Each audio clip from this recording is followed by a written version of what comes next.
Hey, I was just on the phone with this gentleman, and it was really interesting. He was like he's trying to find like what's the best business model for him and his life. But unfortunately, I think like 5 years ago, he invested in some kind of course.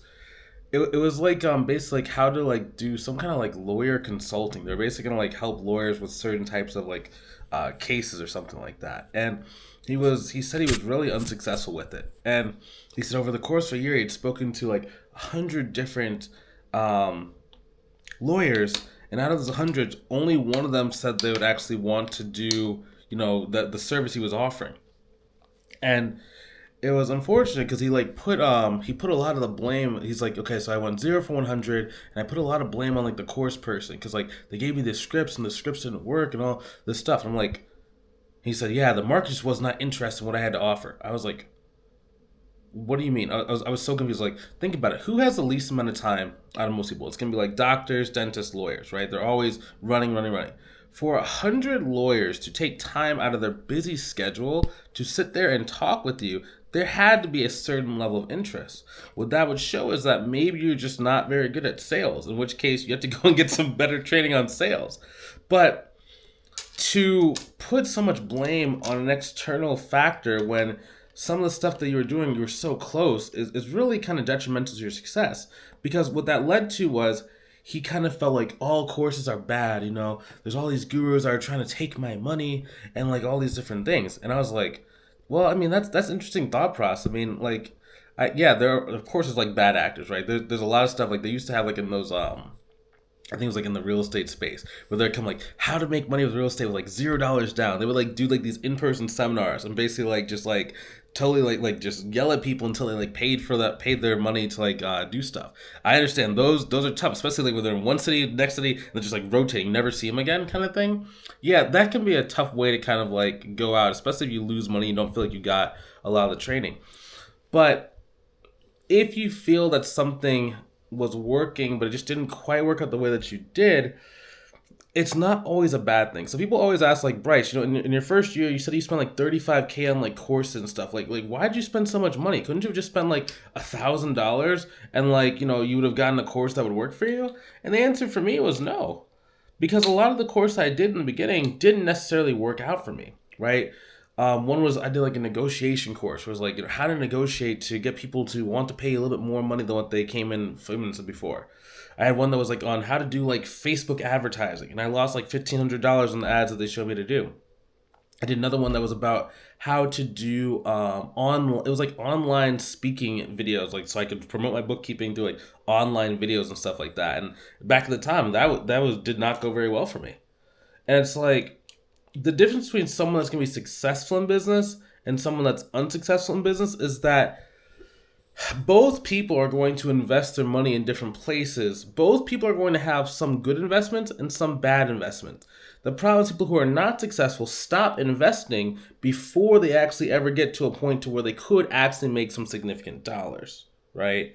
Versus people that are successful, you don't just blindly throw your money into the wind. I'm not saying like just, oh, this person says they want to give me something. Here's $1,000 here. Here's $10,000 here. Here's 20,000. I'm not saying that. But I'm saying if you do your homework and this is the thing that you actually want to do and your goals are real, then look into it, consider it, see if it can help you out. You know what I mean? Because yeah, like I was like, dude, at the end of the day, man, like with any course you buy, the real guarantee that you have in place is you.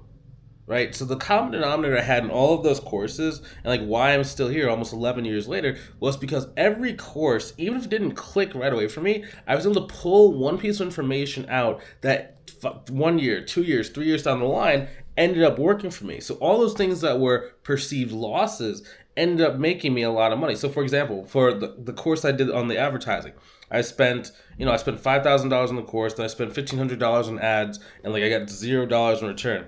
Um, I might have, no, I think I actually spent like $7,800 on that course actually. Um,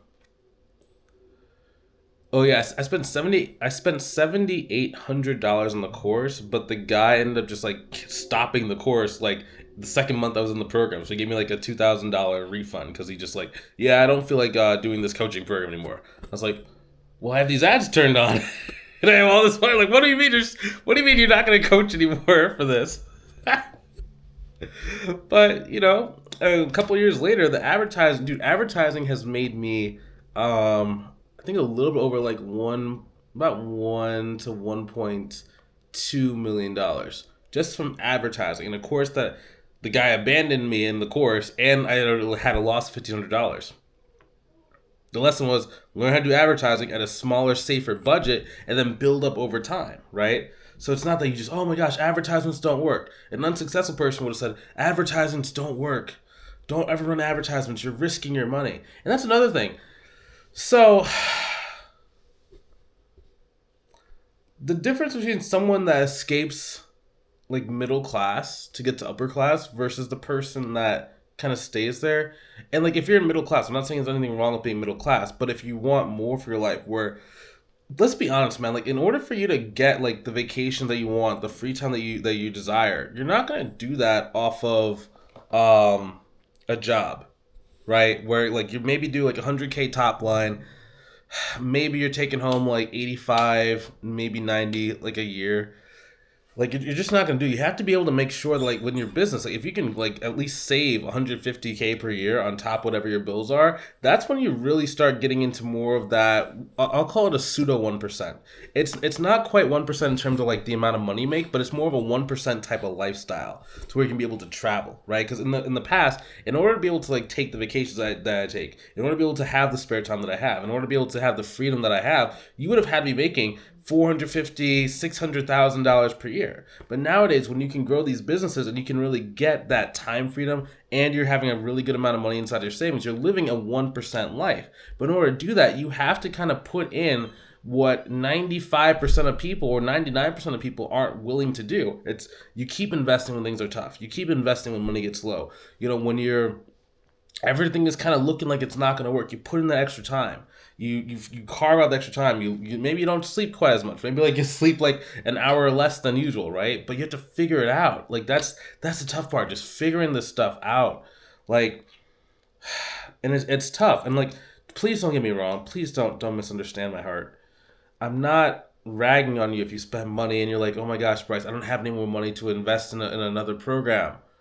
But if you have the money and it's like you have money just sitting on the sidelines, it's like you say that you want these goals and you want to get to this next spot, you're in a slightly different position. If you have no money, I would not necessarily go and like go into life critical debt to do something like this. Like if you have like, breathing room, you have like, reserves in your car. I'm not saying don't go into debt, but I'm just saying like I would not spend more than about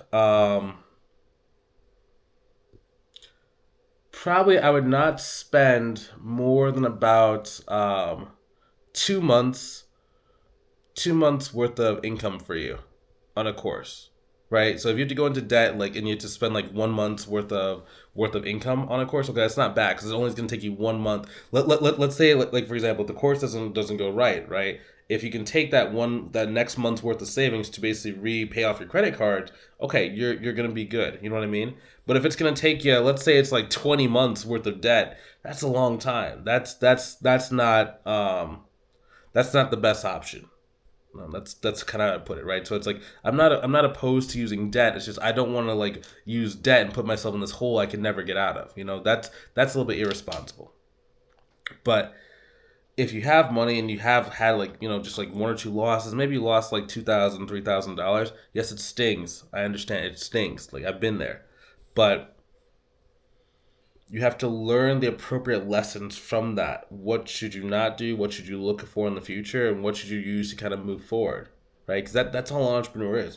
All an entrepreneur is someone that risks significant resources, and that technically can either go well or it can go bad, but you're risking resource on a consistent basis. You're always doing some sort of value exchange or some sort of thing. Like think about even the real estate game. They call it 1031 exchange, right? When you sell it, you can go and get into a property of equal or greater value to not have to pay the taxes. So they're literally, you sell the money, you don't even like let it come like necessarily to your wallet and stuff, but it's already in the next deal. You're always moving the money. The money has to flow. It has to flow. In order for you to grow, the money has to flow. Okay, that is the thought process that 90% of people do not bring into their life, and that's why 99% of people don't make it.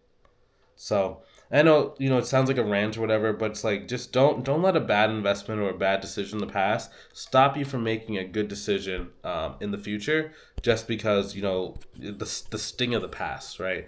If it took you out financially, that's different. I'm with you, okay? I'm not saying like that's tough, but if it was like a drop in the bucket of the money that you have, and it was just more of the emotional aspect, the emotional scar of it, you're gonna have to learn how to heal from it and kind of move forward and try something else, man.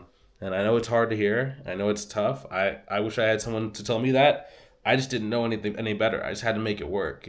I needed to get to this lifestyle. I needed to make it work. I couldn't handle kind of living the life that my parents had lived, where they went to school, they got a job, they tried their best, they were climbing the ladder, they were saving up money, but they may get fired at a drop of a hat. Everyone else controls your destiny. You don't really feel like you're in control, and then you kind of get older, and your kids get older, and you're like, man, I wish I could have been there for them. That's not what I wanted for my life, but I knew in order to do that, it wasn't guaranteed that would happen. So I had to take those steps. I had to take those risks in order to do that. You know, I think you can do it too. I think if you're watching these videos, you're already putting in the time. You might as well go get a reward for it, and go and attack. So if you're watching these videos and you're putting that time, putting that work, and trying the best you can, keep going. But don't let something in the past hold you back from your desired future. Okay. Hope you have a good rest of your day. Take it easy. Talk to you soon.